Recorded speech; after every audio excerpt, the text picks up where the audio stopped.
तो बच्चों आज हम बात करेंगे असेसमेंट वर्कशीट नंबर 17 यानी कि आकलन कार्यपत्रक 17 सब्जेक्ट सोशल साइंस यानी कि सामाजिक विज्ञान क्लास 9th, जो कि आपको 22 मार्च यानी 22 मार्च को प्रोवाइड किया जाएगा।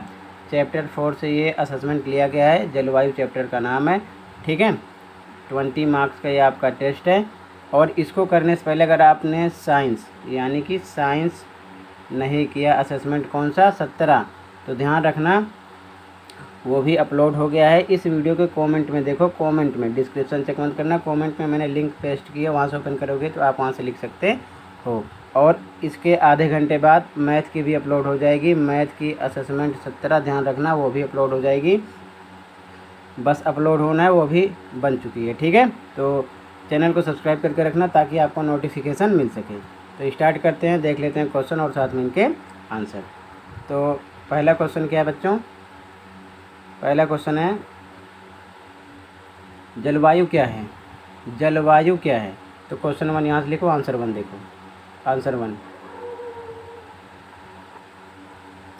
आंसर नंबर 1 में लिखोगे एक विशाल इलाके में एक लंबी समयावधि 30 वर्ष से अधिक में मौसम की अवस्थाओं तथा विविधताओं का कुल योग ही जलवायु है।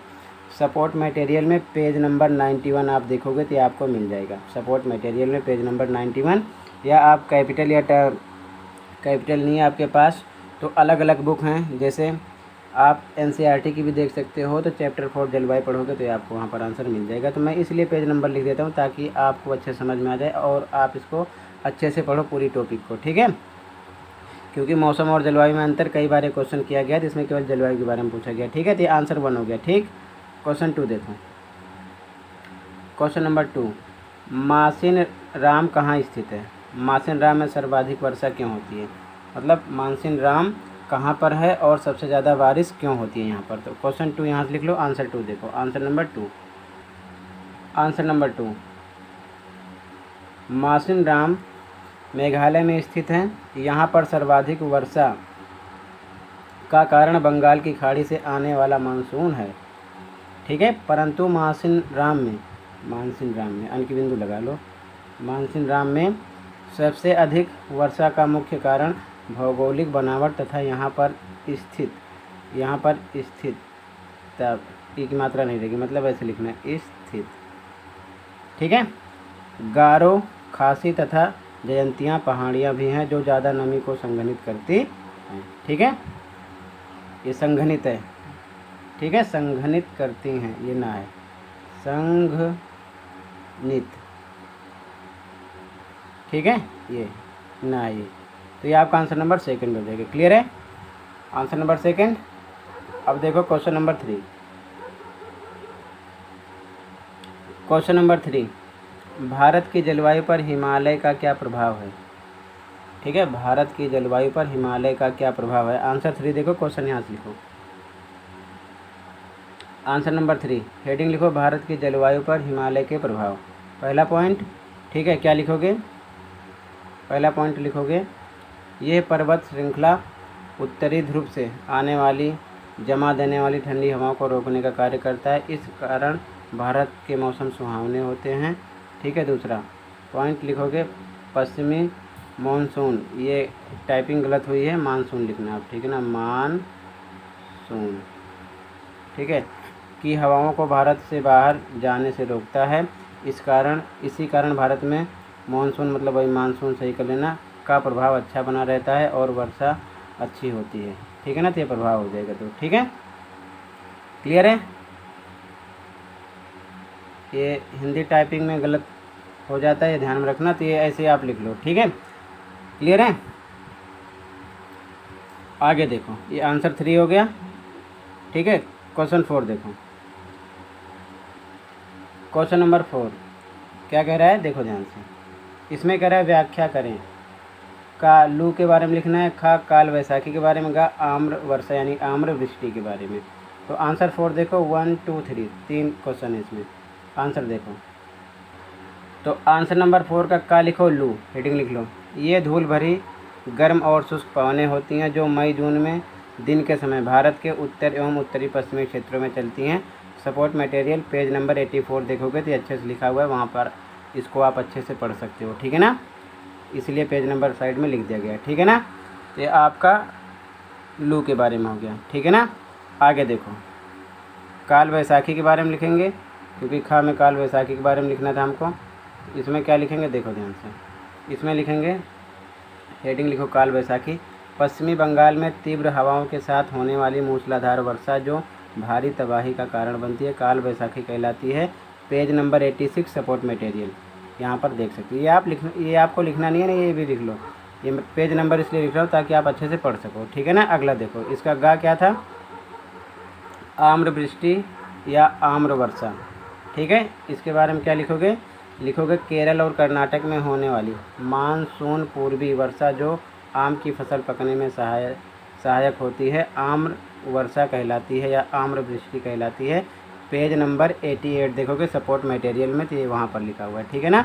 तो मतलब जलवायु चैप्टर आप अच्छे से पढ़ोगे, सारे आंसर आपको बुक में ही मिल जाएंगे, ठीक है। ये चीज़ ध्यान में रखना, इसलिए मैं पेज नंबर लिख देता हूँ ताकि आपको किसी प्रकार का डाउट ना हो, अच्छे से पढ़ो उसको, उस टॉपिक को, ठीक है। तो ये गा का आंसर हो गया, ठीक है ना। चौथे का गा, ये खा, और ये का आंसर हो गया, ठीक है। अगला क्वेश्चन देखो, क्वेश्चन नंबर 5, भारत में ग्रीष्म ऋतु की किन्हीं 5 विशेषताओं का वर्णन कीजिए, ठीक है। विशिष्टताओं मतलब विशेषताओं, ठीक है ना। देखो ध्यान से, विशेषताएं हैं यहाँ पर, विशिष्टता लिखी हुई है, ठीक है। देखो इसका आंसर, आंसर नंबर 5, हेडिंग लिखो भारत में ग्रीष्म ऋतु की प्रमुख विशेषताएं, ठीक है ना। पहला है, ग्रीष्म ऋतु में सूर्य भूमध्य रेखा से कर्क रेखा की ओर बढ़ता है, जिसके कारण संपूर्ण देश में तापमान में वृद्धि होने लगती है, ठीक है। दूसरा पॉइंट क्या लिखोगे, दूसरा पॉइंट लिखोगे ग्रीष्म ऋतु में धूल भरी आंधियाँ उत्तर भारत में मई के महीने में चलती हैं, जो तापमान को घटाकर राहत पहुंचाती हैं। तीसरा पॉइंट, ग्रीष्म ऋतु में धूल भरी गर्म और शुष्क हवाएँ चलती हैं, जिन्हें लू कहते हैं।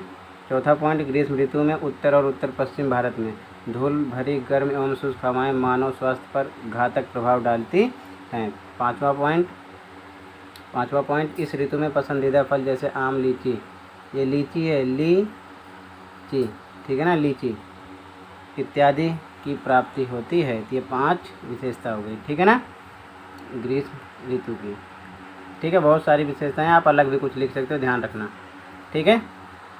तो यहाँ से ऐसे ही 5 पॉइंट देख लो, लिखो इसको, ठीक है। अगला क्वेश्चन देखो, क्वेश्चन 6, क्वेश्चन नंबर 6, दिए गए अनुच्छेद को पढ़ें और निम्नलिखित प्रश्नों के उत्तर दें, ठीक है।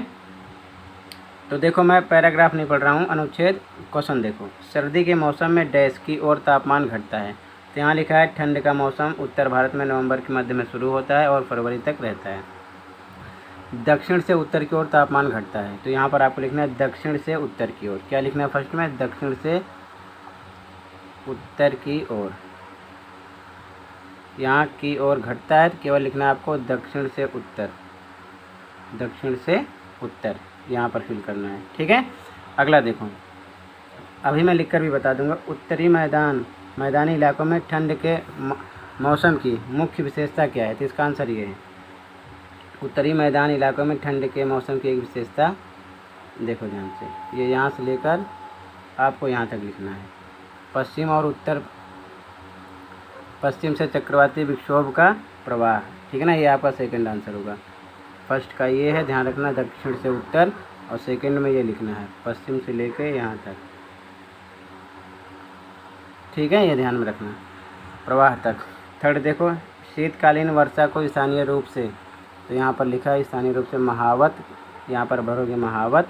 और फिर फसलों की खेती में इसका अत्यधिक महत्व है, तो रबी, ठीक है ना, रबी फसलों की खेती में, ठीक है ना। तो यहाँ पर रबी आएगा, यहाँ पर क्या आएगा, महावत आएगा, ठीक है। समझ गए हो ना, मैंने समझा दिया पैराग्राफ में कहाँ से कौन सा आंसर आ रहा है, मैं लिख कर बता रहा हूँ। 6 का 6.1, 6.2, 6.3 तीनों के आंसर देखो, ठीक है। तो 6 आंसर में 6.1 में लिखो दक्षिण से उत्तर, केवल इतना लिखो, ठीक है ना, की ओर ना लिखो तब भी राइट है, क्योंकि आगे उसमें लिखा है दक्षिण से उत्तर। 6.2 में उत्तरी मैदानी इलाकों में ठंड के मौसम की प्रमुख विशेषता पश्चिम और उत्तर पश्चिम से चक्रवाती विक्षोभ का प्रवाह है, ठीक है ना। और 6.3 में स्टार्टिंग में महावत भरो और दूसरे में रवि भरो, ठीक है ना। 2 फिल इन द ब्लैंक्स है ना, तो आगे महावत और दूसरे में रवि। क्लियर है। इसी के साथ आपका ये असेसमेंट कंप्लीट हो जाएगा। मिलते हैं मैथ की असेसमेंट वर्कशीट के आंसर के साथ। तब तक के लिए टेक केयर।